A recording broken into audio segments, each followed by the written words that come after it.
Sentence structure is an analysis technique, and that means that we're not looking at what the sentence says, but how it says it. I'm going to show you how this works through some examples from Barack Obama's victory speech. From the opening of the speech, he says, "If there is anyone out there who still doubts that America is a place where all things are possible, who still wonders if the dream of our founders is alive in our time, who still questions the power of democracy, tonight is your answer. It's the answer spoken by young and old, rich and poor, Democrat and Republican, black, white, Hispanic, Asian, Native American, gay, straight, disabled and not disabled, Americans who sent a message to the world that we have never been just a collection of individuals or a collection of red states and blue states." So he's used a list here. And he's used a list of the groups who voted for him to emphasise the wide range of people who supported him. He's a Democrat, but it wasn't just Democrats who voted for him. The next thing he does is he uses an anecdote as a frame. Now, strictly speaking, this isn't really a sentence structure point, but it's worth noticing because it's a really useful technique for your own writing, and it's also something that, if you realise happens quite a lot, will help you in answering the conclusion question. So when I say frame, he's got this section of a speech he wants to do, and it's all about the history of America. Now, for some people, that's going to be quite boring. So he makes it relatable by starting with this story of a woman who was one of the people who voted for him. This election had many firsts and many stories that will be told for generations. But one that's on my mind tonight's about a woman who cast her ballot in Atlanta. She's a lot like the millions of others who stood in line to make their voices heard in this election, except for one thing. Ann Nixon Cooper is 106 years old. She was born just a generation past slavery, a time when there were no cars on the road or planes in the sky, when someone like her couldn't vote for two reasons: because she was a woman and because of the colour of her skin. Now, one of the things that everyone knows, but Obama never mentions directly in his speech, is that his election was incredible because he was black. And for a black American to be elected as president, many people thought would be impossible. And here he talks about the history of slavery in a very subtle way, reminding his listeners that although for some people it might feel like ancient history long before they were born, this woman who was 106 and wouldn't have remembered slavery would have had a mother and a grandmother a generation past slavery. She would have grown up with family members who had been slaves.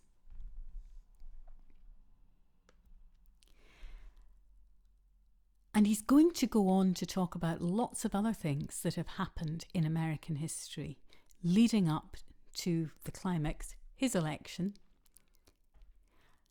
But he's doing it in a way that makes it relatable for listeners. She's just an ordinary person who voted for me like everybody else. She's special because she's 106, but in every other way, she is a very normal person who lived through these historic events. And he also uses a question. And this is the end of his section and the end of his use of Ann Nixon Cooper to frame it. America, we have come so far.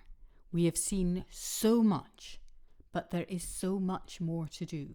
So tonight, let us ask ourselves, if our children should live to see the next century, if my daughters should be so lucky to live as long as Ann Nixon Cooper, what change will they see? What progress will we have made?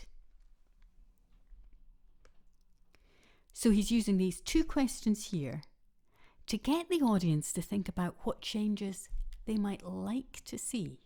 What do they think the future holds? And that works as a kind of inspiration to help them to work towards it. Quite an interesting use of a question.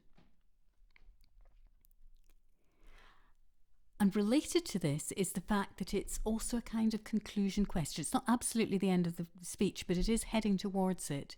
And it helps us to understand. He's introduced Ann Nixon Cooper at the beginning. He's told us the story of America in the 20th century, really through the eyes of Ann Nixon Cooper. He's come to the end of the section. That's the past. Now here's the future. What's the future going to be? Beautiful bit of construction. And also the effect is one of inspiration. What would you like to see? What would you like the future to be about? That's down to you. Closely related to this is the use of a rule of 3. America, we have come so far. That's part 1. We have seen so much. That's part 2. But there is so much more to do. That's part 3, and that's the inspirational bit. When you read a rule of 3, what you will notice, if you really stop and think about it, is it didn't really need to be 3. America, we've come so far. There's so much more to do. These are the ideas. Why put the third one in? And really the answer is it just works better as a 3. Human beings like things coming in 3. 2 things establish a pattern, the third thing changes it. Think about Goldilocks, porridge too hot, porridge too cold, porridge just right, or whatever. And here the use of the rule of 3 helps to just underline the come so far, seen so much. They mean pretty well the same thing.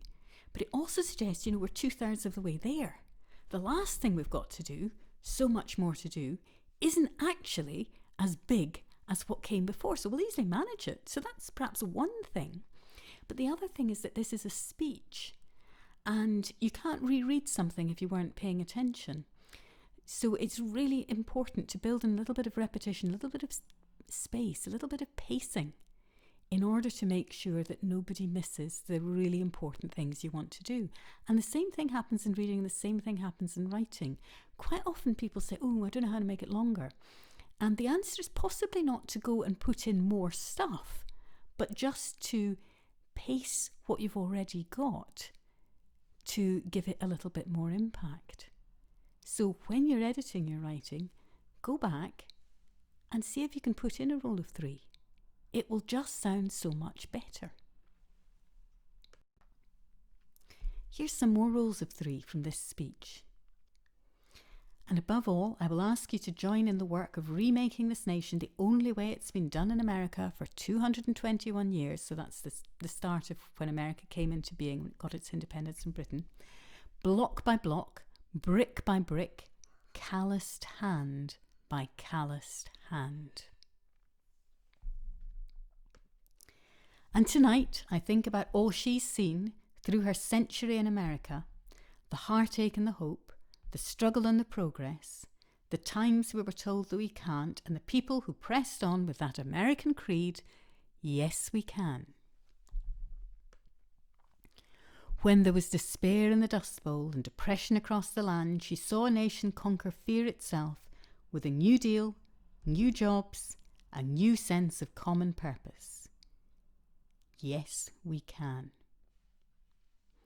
If you look at any of those rules of 3, you probably didn't need all 3, but it sounds so much better when you've got them. So in your writing, aim to use these techniques in every paragraph. Yes, spot them when you're doing your RUE, but more importantly, use them yourself. Use anecdotes to illustrate a point and make difficult ideas relatable.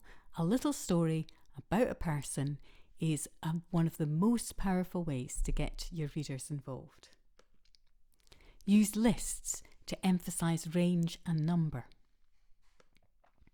Use questions to engage and persuade the reader. You can also use them to link from one point to another. So now we've found out about this, what about that?